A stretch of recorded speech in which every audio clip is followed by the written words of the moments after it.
जय जगन्नाथ आपण परिचयटा देवे आपण कोठु आछंती नाटा कोन ढेंकानाळରୁ ଆସିଛି ढेंकानाळ ବଳଦିଆ ବନ୍ଦରରୁ ଆସିଛି ମୋ ନାଁ ସାବିତ୍ରୀ ସାହୁ ଅଛି ଗୋଟେ ଅନୁଭୂତି आपण केबे आसिले କାଲି ଆସିଥିଲୁ अच्छा दर्शन कलेनी ठाकुर ଆଜ୍ଞା ଦର୍ଶନ ସାରିଲୁଣୁ ଆଉ ଅବଢା ଖାଇଲେନି ଅବଢା ପାଇ ସାରିଛୁ ଆଜି ହେଲେ ଅବଢା ପାଇ ପାରିନୁ ବହୁତ ଭିଡ ଥିଲା ଆଜି ଅବଢା ପାଇ ପାରିନୁ ପାଇ ପାରିଲେନି ଆଉ ସମୁଦ୍ରରେ ଯାଇକି ସ୍ନାନ କଲେଣି ସମୁଦ୍ରରେ ଖାଲି ଧୋଇ ହେଇକି ଆସିଛୁ ଆଜି ସ୍ନାନ କରିନୁ ତାହେଲେ କରିନାହାନ୍ତି ଯାଉ ସମୁଦ୍ର ବି ବୁଲିକି ଆସିଗଲେ ଆଉ ବୁଲିକି ଆସିଛୁ ଆପଣ ଏଇ ଯୋଉ ପ୍ରାଙ୍ଗଣ ବୁଲିଲେଣି ଆଜ୍ଞା ବୁଲି ସାରିଲୁଣୁ କେମିତି ଲାଗୁଛି ଆଗକୁ ବହୁତ ଭଲ ଲାଗୁଛି ଆଗ ପରିକା ଆହୁରି ବହୁତ ଚେଞ୍ଜ ହେଇଯାଇଛନ୍ତି ବହୁତ ଭଲ ହେଇଛନ୍ତି ଏବେ ପ୍ରତିବର୍ଷ ଆସନ୍ତି ଆପଣ ପ୍ରତିବର୍ଷ ଆସୁ ଆର ବର୍ଷ ଆସିଥିଲୁ ଏ ବର୍ଷ ଆସିଛୁ ମାନେ 31 ରେ ଆସିବୁ 1 ରେ ରହିବୁ 2 ରେ 3 ରେ ଯିବୁ ଯାଇକି ପ୍ରତିବର୍ଷ ଆପଣ ନୂଆ ବର୍ଷରେ ଆସୁଛନ୍ତି ନାଇଁ ଯାହା ହଉ ଆପଣଙ୍କ ଜଗନ୍ନାଥଙ୍କ ଉପରେ ଆପଣ ଏତେ ଭଲ ପାଇବା ଅଛି ଜାଣିକି ବହୁତ ଖୁସି ଲାଗିଲା ଆପଣ ଜଗନ୍ନାଥ କେତେ ଭଲ ପାଆନ୍ତି ବହୁତ ଭଲ ପାଆନ୍ତି ତାଙ୍କ ବିଷୟରେ କେତେବେଳେ ସିଏ ଆପଣଙ୍କୁ ରକ୍ଷା କରିଛନ୍ତି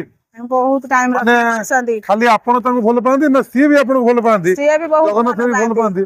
ଆପଣ କୁହନ୍ତୁ ସେଟା ବହୁତ ଟାଇମ ରକ୍ଷା କରିଛନ୍ତି କେମିତି କଣ କରିଛନ୍ତି ଟିକେ ଆପଣ ଶୁଣେଇବେ ମୋ ପୁଅ ଛୋଟଟେ ହେଇଥିଲା ତା ଦେହ ବହୁତ ଖରାପ ଥିଲା ହେଲେ ମୋ ଶାଶୁ କହିଲେ କି ମୋ ପୁଅର ଯଦି ଭଲ ହେଇଯିବ ମୋ ପୁଅକୁ ନଣ୍ଡା କରିବି ମୋ ପୁଅର ଦେହ ସେଇଦିନଠୁ ସବୁବେଳେ ପାଇଁ ଭଲ ହେଇଯିବ ମୋ ପୁଅକୁ ନଣ୍ଡା କରିକି ନେଲା ପରେ ମୋ ପୁଅକୁ ନଣ୍ଡା କରିକି ନେଲା ପରେ 5 ବର୍ଷ ହେଲାଣି ମୋ ପୁଅର ଦେହ ଆଜି ପର୍ଯ୍ୟନ୍ତ କିଛି ଖରାପ ହେଇନି 22 ପାହାଚରେ ଗଡେଇଲି ନଣ୍ଡା କରିକି ନେଲି ସେଇଦିନଠୁ ମୋ ପୁଅ ଦେହ ମାନେ କୋଉଠି ହସ୍ପିଟାଲ ଆଡମିଟ କରିଥିଲେ ଗୁରୁ ମାନେ କଣ ଦେହ କଣ ଖରାପ ଥିଲା ତା ଦେହ କଣ ଖରାପ ହଉଥିଲା ମାନେ ବାରମ୍ବାର ଚେତା ବୁଡିଯାଏ ସେ ଚେତା ବୁଡିଯାଏ ହଁ ବାରମ୍ବାର ଚେତା ବୁଡିଯାଏ ତାକୁ ବହୁତ ଡକ୍ଟର କହିଲେ ସେ ବହୁତ 5 ବର୍ଷ ପର୍ଯ୍ୟନ୍ତ ମେଡିସିନ ଖାଇବ ନହେଲେ ଭଲ ହବ ନା 2 ବର୍ଷ ମେଡିସିନ ଦେଇକି ବନ୍ଦ କରିଦେଲି ତାକୁ ଆଣିକି ଯଚା ଜିନିଷ ପୂରଣ କଲି ଏଠି 22 ପାହାଚରେ ଗଡେଇଲି ସେଇଦିନଠୁ ଦେହ ତାର କିଛି ମାନେ ବାହାରିନି ଅଛି ନା ସତରେ ମାନେ ଜଗନ୍ନାଥଙ୍କର କେତେ ମହିମା ଦେଖନ୍ତୁ ସିଏ କେତେ କଷ୍ଟ ପାଉଥିଲେ ମାନେ ଆପଣ ବି କେତେ ଦୁଃଖ ପାଉଥିବେ ଯେତେବେଳେ ସମର୍ପଣ କରିଦେଲେ ସମର୍ପଣ କଲା ପରେ ଦେଖନ୍ତୁ ତାଙ୍କର ତା ଦେହ ବି ପୁରା ଆରୋଗ୍ୟ ହେଇଗଲା ବହୁତ କେମିତି କେସ୍ ଦେଖା ହେଇଛି ହେଇଗଲେ କହିଲେ ଏତେ ଜୋର ହେଇଛନ୍ତି ସିଏ ମତେ କିଏ ସ୍ୱପ୍ନରେ ଆସିକି ସେମିତି କହିଲେ କି ଗୋଟେ କଳା ବିଲେଇଟେ ଆସିକି ଆଗରେ ଛିଡା ହେଇଗଲେ ଦେଖ ତୋ ସ୍ୱାମୀକୁ ମୁଁ ତତେ ବଞ୍ଚେଇ ଦେଇଛି ଆଗୁଛି ଗଲିନି ମୁଁ ତାଙ୍କୁ କହିଲି ତମ ଆଗରେ କଳା ବିଲେଇଟେ ଗଲେ କି ନା ହଁ ଗୋଟେ ବିଲେଇଟେ ମୋ ଆଗରେ ପାସ୍ କରିଥିଲା ଶାଶୁକୁ ଆଣିକି ଆସିଥିଲି ପୁରୀ ରଥଯାତ୍ରାକୁ ମୋ ଶାଶୁ କେବେ ବି ତାଙ୍କ ଆସିନାହାନ୍ତି 70-75 ବର୍ଷ ହେଲେଣି ସେ କେବେ ବି ପୁରୀ ଆସିନଥିଲେ କହିଲେ ଆଉ ମୁଁ ତୋ ସାଙ୍ଗେ ପୁରୀ ଯିବି କହିଲେ ହଉ ଚାଲ ତାହେଲେ ତାଙ୍କୁ ଆଣିକି ଆସିଥିଲି ଆସିଲା ଭିତରେ ସେ ପହଣ୍ଡି ବିଜେ ହଉଛନ୍ତି ପହଣ୍ଡି ବିଜେ ହେଲା ଭିତରେ ମୋ ଶାଶୁ କହିଲେ ସେଇଠି କାଳିଆ ଆସିଲା ସେଠି କାଳିଆ ଆସିଲା କହିଲା ଭିତରେ ସେ ଚେତା ବୁଡି ଗଲେ ମାନେ 2 ଘଣ୍ଟା ପର୍ଯ୍ୟନ୍ତ ତାଙ୍କର ଚେତା ଆସିଲାନି ତାପରେ ତାଙ୍କୁ ମେଡିକାଲ ନେଇକି ଗଲି ମୁଁ କହିଲି ଠାକୁର କଣ ଏଇଥିପାଇଁ ମୁଁ ଆଣିକି ଆସିଥିଲି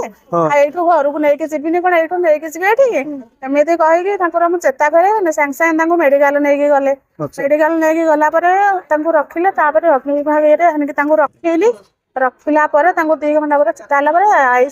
ଏଠି ରଖିଲି ଏବେ ଭଲ ଅଛନ୍ତି ପୁରା ଏବେ ପୁରୀ ଆସିବା ପାଇଁ ବାହାରୁଛନ୍ତି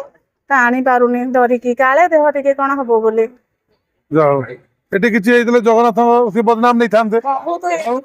ଜଗନ୍ନାଥ ତାଙ୍କ କ୍ଷେତ୍ରରେ କାହାର ଏମିତି କରିବା ପାଇଁ ଚାହାନ୍ତିନି ଆପଣ ଆସୁଛନ୍ତି ଦର୍ଶନ ପାଇଁ